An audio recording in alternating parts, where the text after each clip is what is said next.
వాస్తుశాస్త్రంలో చెప్పినటువంటి విషయాలను నియమాలను పాటించడం వల్ల జీవితంలో సానుకూల శక్తి పెరుగుతుంది. ప్రతిరోజు ఆనందంగా ఉండొచ్చు.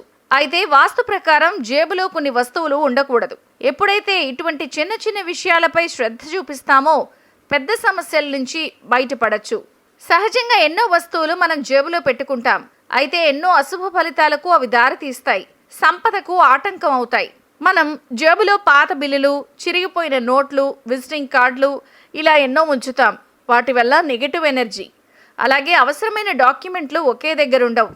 అవసరమైనటువంటివే ఫైల్ చేసుకోవాలి, అనవసరమైనవి తీసి పడేయాలి. ఈ చిన్న చిన్న మార్పుల వల్ల సంతోషాన్ని, సంపదని పొందొచ్చు. అలాగే జేబులో మందులుంచడం వల్ల కూడా పాజిటివ్ ఎనర్జీ తగ్గిపోతుంది, ఆరోగ్యంపై ప్రభావం పడుతుంది. మీ జేబులో మందులుంచొద్దు. చాలామంది పర్స్ లేదా వ్యాలెట్ చిరిగిపోయినా మార్చరు.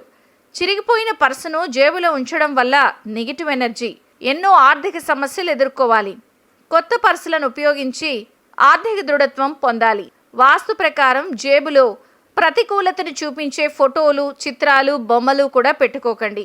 ఎన్నో ఇబ్బందులు ఎదుర్కోవాలి. ధార్మిక ప్రదేశాలు సందర్శించినప్పుడు దేవుడు తాళ్ళు వంటివి జేబులో ఉంచుతారు. అటువంటి తాడులు కేవలం పవిత్ర ప్రదేశాల్లోనే ఉంచాలి. రోజు జేబులో పెట్టుకోకూడదు. సానుకూలతను పెంచాలంటే ఇవి జేబులోంచి తీసేయండి.